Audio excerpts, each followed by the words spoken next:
도구와 병기를 손에 잡고라는 제목으로 말씀 나누도록 하겠습니다. 산 넘어 산이라고 하는 옛말이 있습니다. 이게 무슨 뜻이죠? 네, 어려운 일을 하나 넘었습니다. 참 어려운 고비를 넘었어요. 그러나 그 일보다 더 힘든 일이 눈앞에 서 있는 경우, 갈수록 곤란한 일들만 그런 생기는 경우를 우리는 산 넘어 산이다라는 그런 말을 사용하게 됩니다. 아마 여러분 중에서도 정말 이러한 산 넘어 산의 인생, 참 고비와 고비를 넘어오셨던 분들도 많이 계셨으리라 생각을 합니다. 오늘 우리는 이 산 넘어 산의 상황을 경험하고 있는 사람들을 보게 되죠. 바로 성벽을 건축하던 느헤미야와 또한 예루살렘 사람들이었습니다. 여러분, 느헤미야 4장 1절부터 6절까지 정말 이들이 경험했던 일들이 무엇이었습니까? 이들이 열심히 성벽을 건축했습니다. 하지만 이 성벽 건축을 방해하던 대적들의 공격이 시작되었다라는 것이죠.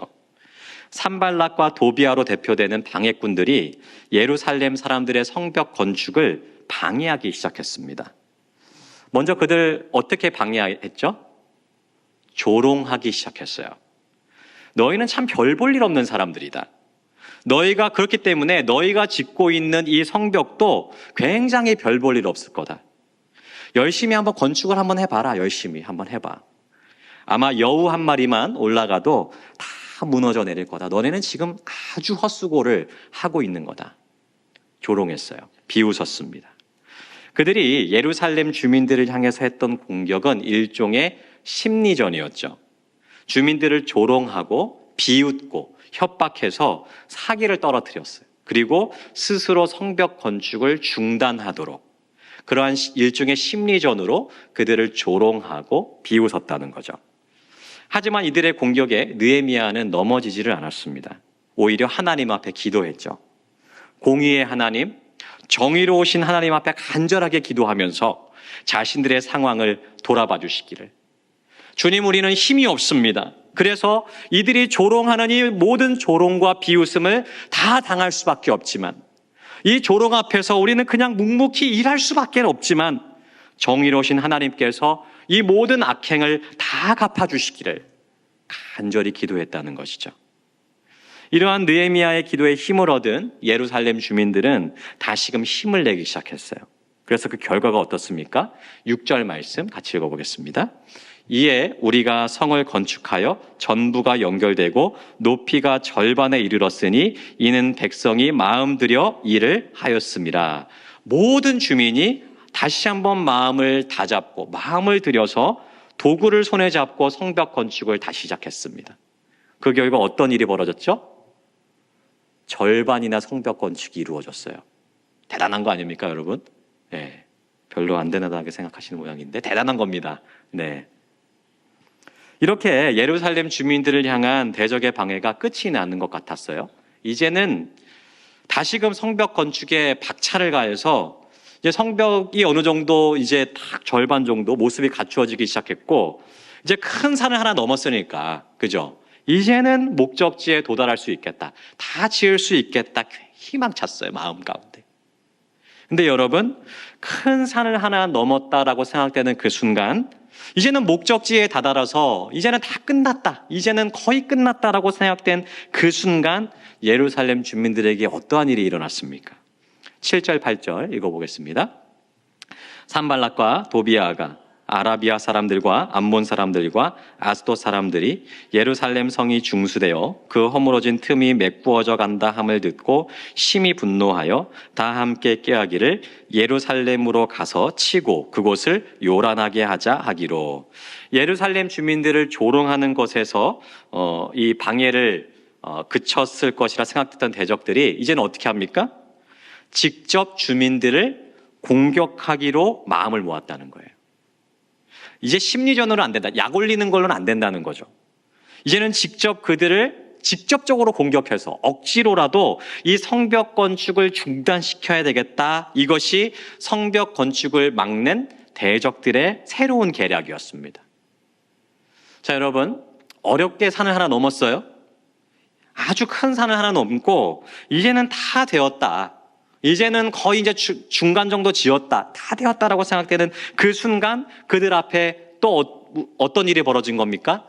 또 다른 큰 산이 눈앞에 보여지게 된 것을 보게 된 거예요. 그러니까 말 그대로 산 넘어 산을 경험하게 되는 것이죠. 여러분, 이러한 대적들의 소식에 예루살렘 주민들이요, 한 번에 무너지지는 않았습니다. 나름의 방비를 하기 시작해요. 9절 말씀입니다. 우리가 우리 하나님께 기도하며 그들로 말미암아 파수꾼을 두어 주야로 방비하는데, 다시금 하나님 앞에 간절하게 기도하면서 언제 어떻게 시작될지 모르는 적의 공격에 대비하기 시작했어요. 파수꾼을 두고 주야로 방비하도록 그렇게 했다는 거죠. 여기까지는 좋았습니다. 그런데 이렇게 하다 보니까 문제가 생기기 시작했습니다. 10절 말씀입니다. 같이 읽어보겠습니다. 유다 사람들은 이르기를 흙무더기가 아직도 많거늘 짐을 나르는 자의 힘이 다 빠졌으니 우리가 성을 건축하지 못하리라 하고. 여러분, 어떤 일이 생겼어요? 자, 다시 한번 띄워줘 보세요. 10절. 자, 여기 보시면 어떤 일이 벌어졌습니까? 자, 흙무더기가 아직 많거늘 짐을 나르는 자의 힘이 어때요? 다 빠졌으니. 힘이 빠졌어. 그래서 어때요? 우리가 성을 건축하지 못하리라, 이렇게 얘기하기 시작했다는 거예요. 여러분, 어떻습니까? 주민들의 뭐가 떨어지기 시작했어요? 사기가 떨어지기 시작했습니다. 사기가. 여러분, 어느 정도 이해되는 반응 아닙니까? 만약에 우리가 이 상황이라도 사기가 떨어졌을 거예요. 군대 얘기하기 싫은데 한번 해보겠습니다. 군대에 있으면 이런 일 많이 경험하거든요. 자주. 산을 하나 전 보병이니까 맨날 걸었습니다. 2년 동안 한 게 뭐냐면 걷는 거였습니다. 군치가 보병이니까요. 차를 절대 태워주지 않습니다. 무조건 걷습니다. 그래서 정말 힘들게 행군을 하면서 산을 하나 탁 넘어서 이제 고지가 눈앞이다 탁 해서 넘었는데 어떻습니까? 거기 살짝 밑으로 내려가다 더 높은 고지가 딱 눈앞에. 그게 산이잖아요. 그게 바로 보병들의 숙명. 여러분, 그러면 어떻습니까? 사기가 떨어져요. 걷기 싫습니다. 쉬고 싶어요, 그냥. 마찬가지라는 거죠. 이제 산 하나, 이제 겨우 끝이 나나 싶었는데 또 하나의 산을 넘어야 된다. 엄두가 나질 않는 거죠. 다시 또 다른 산을 넘어야 될 걸 생각하니까 하기가 싫어지는 겁니다. 이렇게 사기가 떨어지니까요, 이제는 성벽 건축의 의욕도 다 사라졌어요. 아무것도 하기 싫어졌습니다. 그 중요해 보였던 성벽 건축도 이제는 아무것도 아닌 것처럼 느껴지더라는 거죠. 그 결과 예루살렘 주민들이 어떤 일을 하기 시작합니까? 성벽 건축을 포기해야 될 이유들을 만들어내기 시작해요. 성벽 건축의 절반을 넘어서 이제 완성을 목전에 두고 있음에도 불구하고 어때요? 아직도 할 일이 많게 느껴지기 시작했어요. 아직도 쌓아야 될 흙무더기가 많이 남았다는 겁니다. 이 많은 흙무더기를 우리가 나르려면 많은 힘이 필요한데 이제는 우리가 힘이 다 빠져서 더 이상 그만한 힘이 남아있지를 않는다는 거예요. 이런 핑계 저런 핑계를 다 대기 시작하면서 이제는 어떻게 하면 이 성벽 건축을 안 할 수 있을까? 이 고민을 하기 시작했어요. 어떻게 하면 안 할 수 있을까?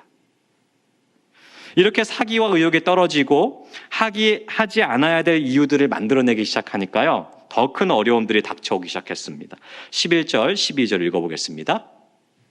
우리의 원수들은 이르기를 그들이 알지 못하고 보지 못하는 사이에 우리가 그들 가운데 달려들어가서 사륙하여 역사를 그치게 하리라 하고, 그 원수들의 근처에 거주하는 유다 사람들도 그 각처에서 와서 10번이나 우리에게 말하기를 너희가 우리에게로 와야 하리라 하기로. 대적들의 기습, 대적들이 이제 기습하겠다. 언제 어떻게 우리를 찾아와서 사륙할지도 모른다라고 하는 더 무서운 소문들이 들리기 시작했습니다. 그리고 유다 사람들, 가족들과 친지들이 찾아와서 얘기하기 시작했어요. 위험하니까 그만해라. 성벽 건축 이제 그만두고 집으로 돌아와라. 그렇게 돌아오라고 설득하기 시작했습니다. 산 넘어 또 뭐예요? 산입니다. 이제 가족들도 하지 말래요. 이제는 더 이상 이 어려움들을 돌파해낼 가능성이 전혀 없어 보이는 그러한 상황까지 도달하게 되었다는 거죠. 여러분, 예루살렘 주민들이 겪었던 이 문제는 비단 이 시대 이 사람들만 겪었던 문제는 아닐 거라고 생각합니다. 여러분, 지금을 살아가는 우리에게도 비슷한 일들은 얼마든지 벌어질 수 있고 실제로 벌어지고 있다는 거죠.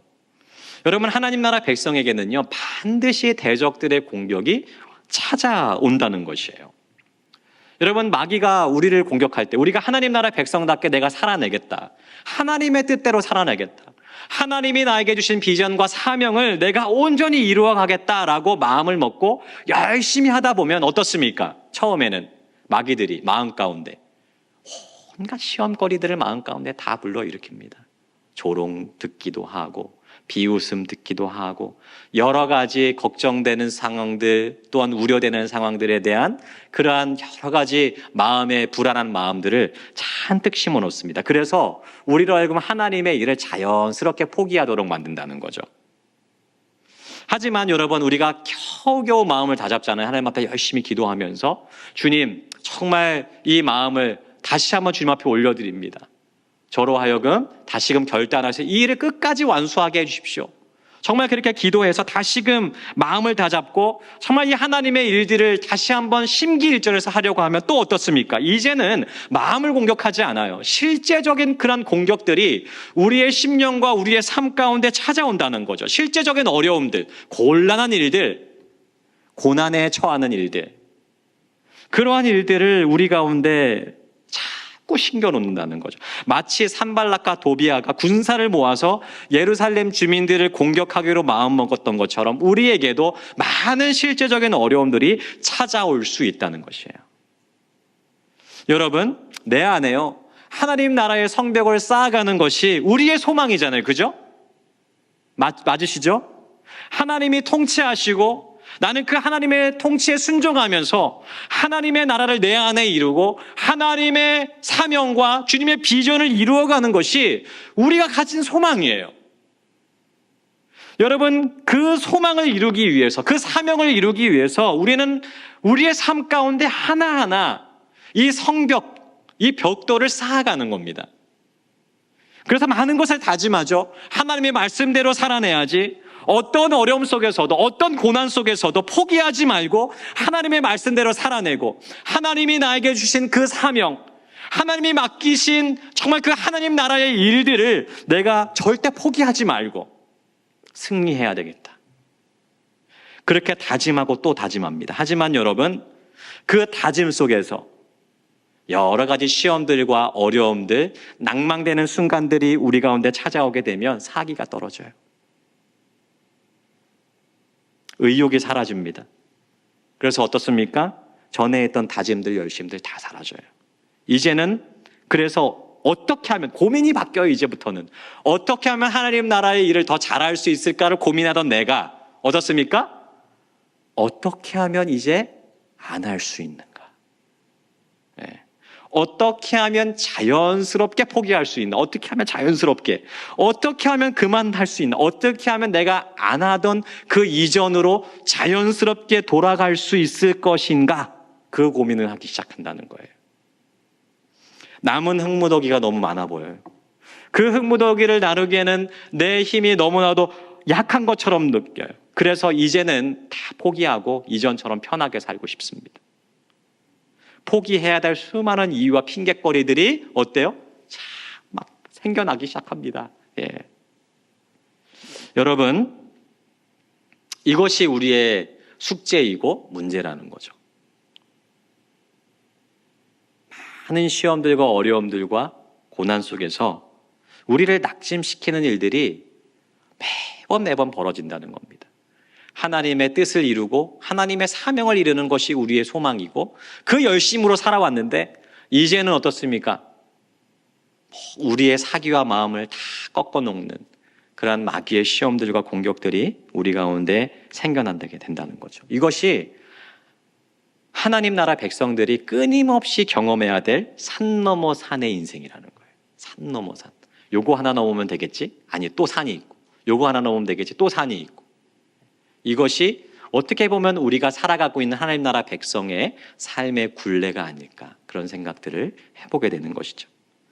그렇다면 여러분, 이러한 산 넘어 산의 인생을 살아가는 우리는 어떻게 하면 하나님 나라 백성으로서 이 어려움을 이겨낼 수 있을까?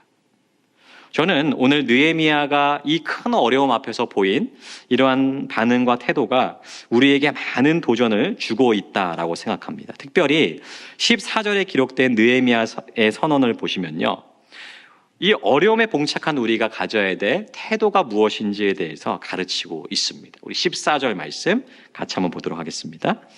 내가 돌아본 후에 일어나서 귀족들과 민장들과 남은 백성에게 말하기를 너희는 그들을 두려워하지 말고 지극히 크시고 두려우신 줄을 기억하고 너희의 자녀야 집을 위하여 싸우라 하였느니라.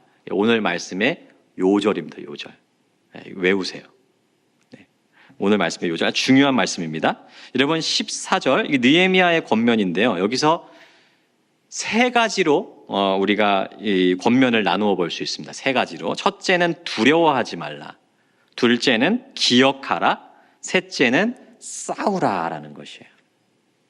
두려워하지 말라, 기억하라, 싸우라. 이 세 가지. 자, 첫째로 느헤미야는 두려워하지 말라라고 그렇게 말을 합니다. 뭘 두려워하지 말라는 거야? 지금 눈앞에 있는 현실, 어려움, 상황에 주눅들지 말라는 거죠. 사실 근데 여러분 예루살렘 사람들의 입장을 놓고 한번 생각해 보세요. 여러분 이거 두려워하지 않을 수 있는 상황인가요? 아닙니다, 여러분. 여러분 두려워해야 될 상황이죠. 여러분 이 예루살렘 사람들은 지금요 변변찮은 무기도 없습니다. 뭐 그렇다고 훈련을 제대로 받은 것도 아니었어요. 그리고 이들은 가난했고요. 또는 홀몸도 아니었습니다. 돌봐야 될 가족들도 많이 있었어요. 여러분 그리고요 뭐 신체라도 건강하고 마음이라도 그렇게 조금 이렇게 좋은 상황이면 모르겠는데 여러분 열심히 성벽을 건축하느라 매우 지쳐있는 상황이잖아요. 여러분 혹시라도 우리가 오케이 한바탕 전쟁이라도 크게 해서 이겨보자. 여러분 그렇게 해도요 큰 피해를 감수해야만 되는 매우 어려운 상황이었습니다. 이렇게 피해를 입게 되면 성벽을 어떻게 건축합니까? 그러니까 굉장히 어려운 상황이라는 거죠. 두려워할 수밖에 없는 상황이었다는 겁니다. 여러분 우리도 마찬가지라는 거죠.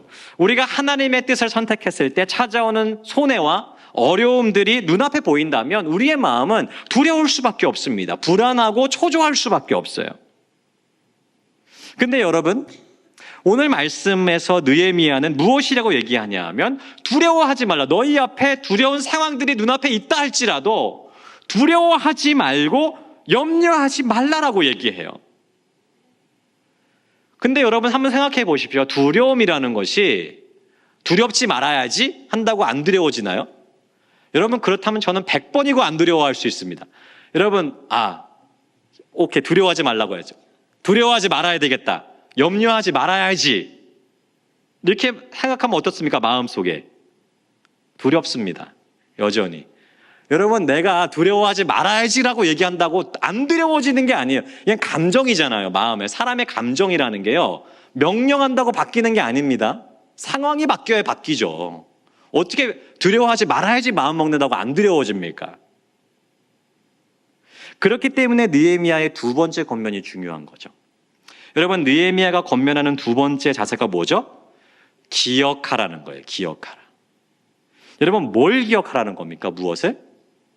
지극히 크시고 두려우신 하나님을 기억하라는 거죠. 크시고 두려우신 하나님을 기억할 때 우리는 비로소 하나님 나라 백성으로서의 삶의 위치를 제대로 찾아올 수 있다는 거죠. 여러분 니체라는 철학자가 있습니다. 뭐 이 철학자가 막 이렇게 옳은 사람은 아닌데 이 사람이 했던 말 중에 사람은 망각의 동물이다 이런 말이 있어요. 망각의 동물.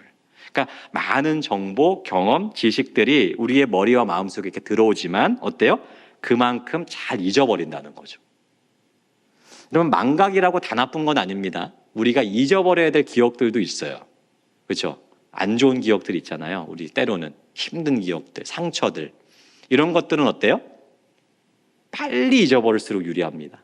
근데 우리는 좋은 기억은 잘 잊어버리고 이런 안 좋은 기억들만 잘 기억하죠. 근데 여러분, 그러니까 이것이 이제 니체는 그렇게 얘기하는 거예요. 우리가 이 망각을 잘해야지만 이런 안 좋은 기억으로부터 스스로를 보호할 수 있다. 그래서 이것이 중요한 본능 중에 하나다 이렇게 얘기하는 거거든요. 여러분 우리가 때로는 어떤 것들은 잘 잊어버려야 돼요. 하지만 여러분 절대 잊어버리면 안 되는 게 있다는 거죠. 그게 무엇입니까? 느헤미야가 예루살렘 주민에게 했던 이 이야기예요. 크고 두려우신 하나님을 기억하라. 잊지 말라는 거죠. 여러분, 하지만 우리가 이 사실을 너무 자주 잊어버린다는 겁니다.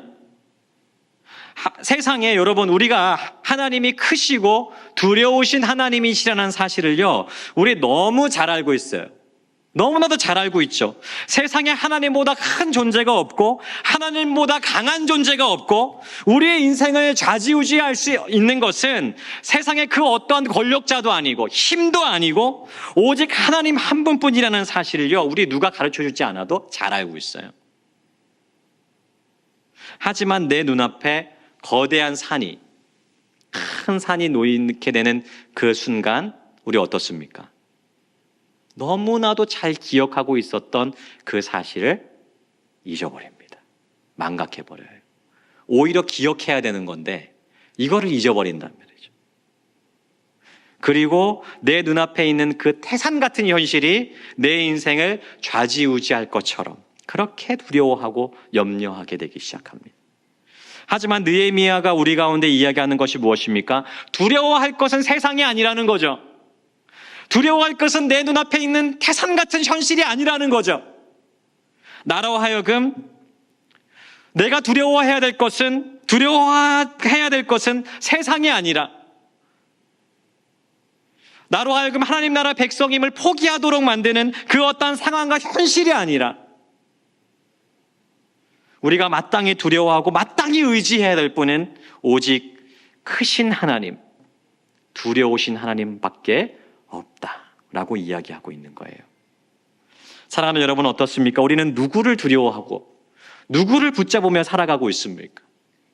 우리는 위기의 순간에 우리의 주인 되실 뿐만 아니라 온 우주의 주인 되신 하나님을 기억하고 있습니까?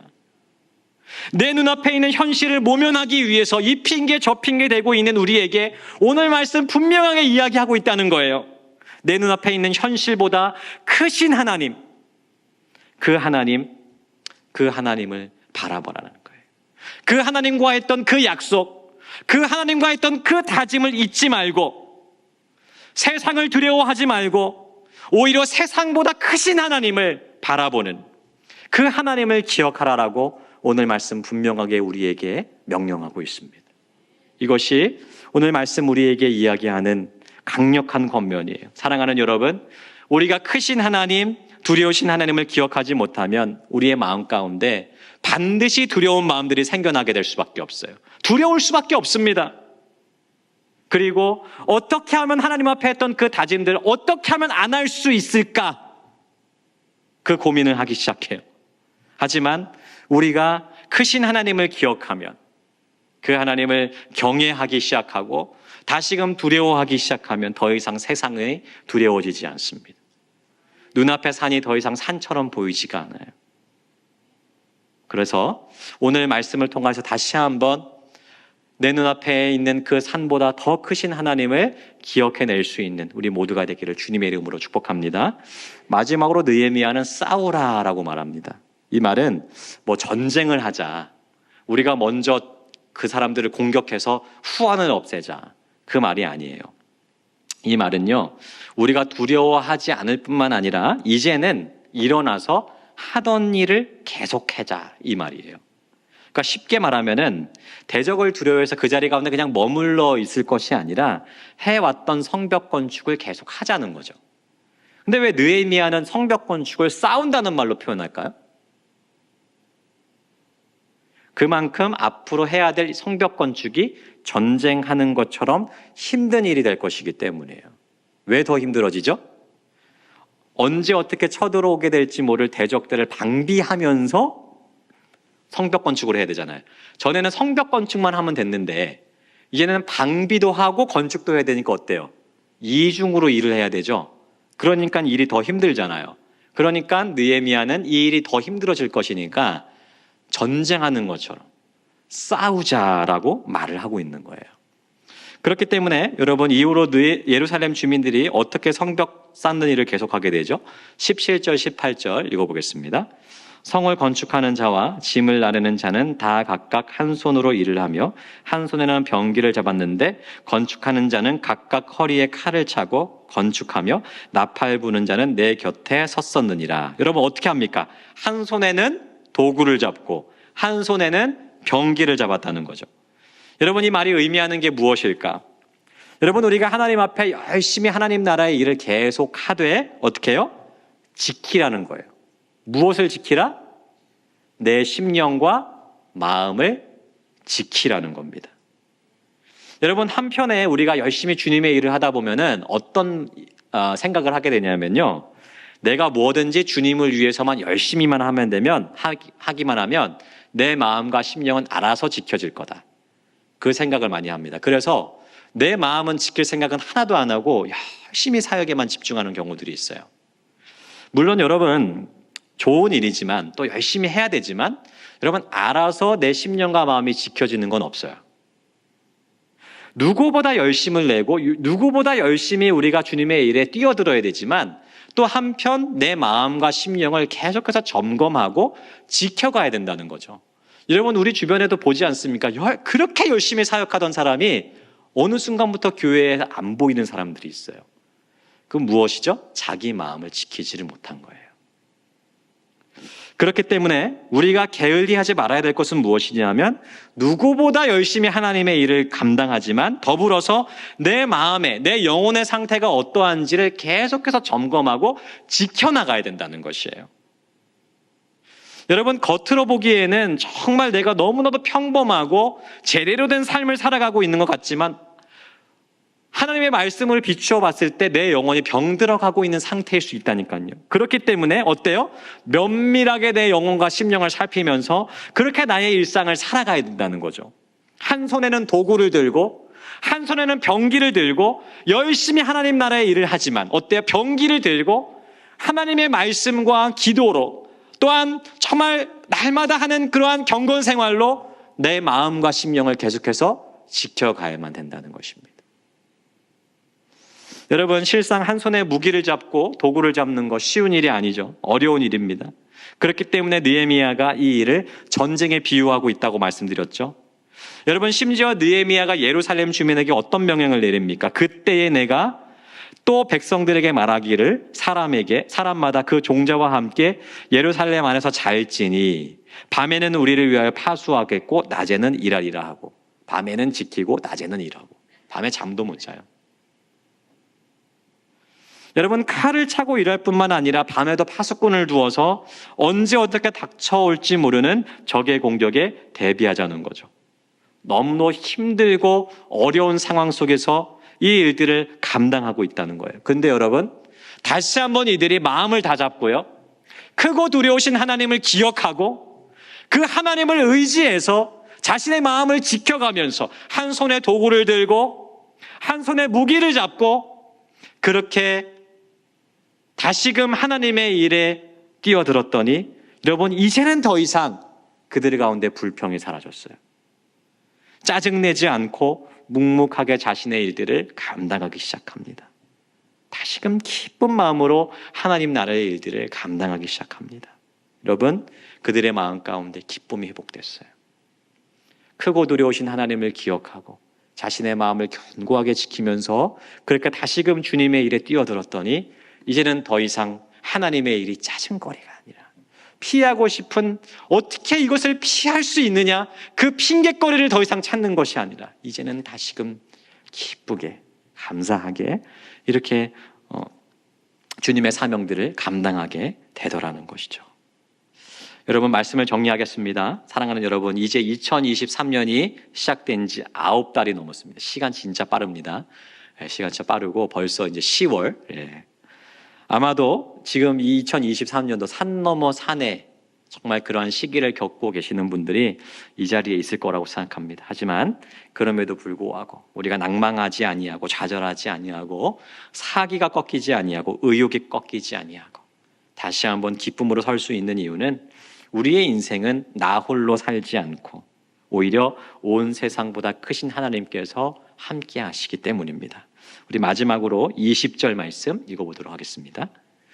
너희는 어디서든지 나팔 소리를 듣거든 그리로 모여서 우리에게로 나아오라. 우리 하나님이 우리를 위하여 싸우시리라 하였느니라.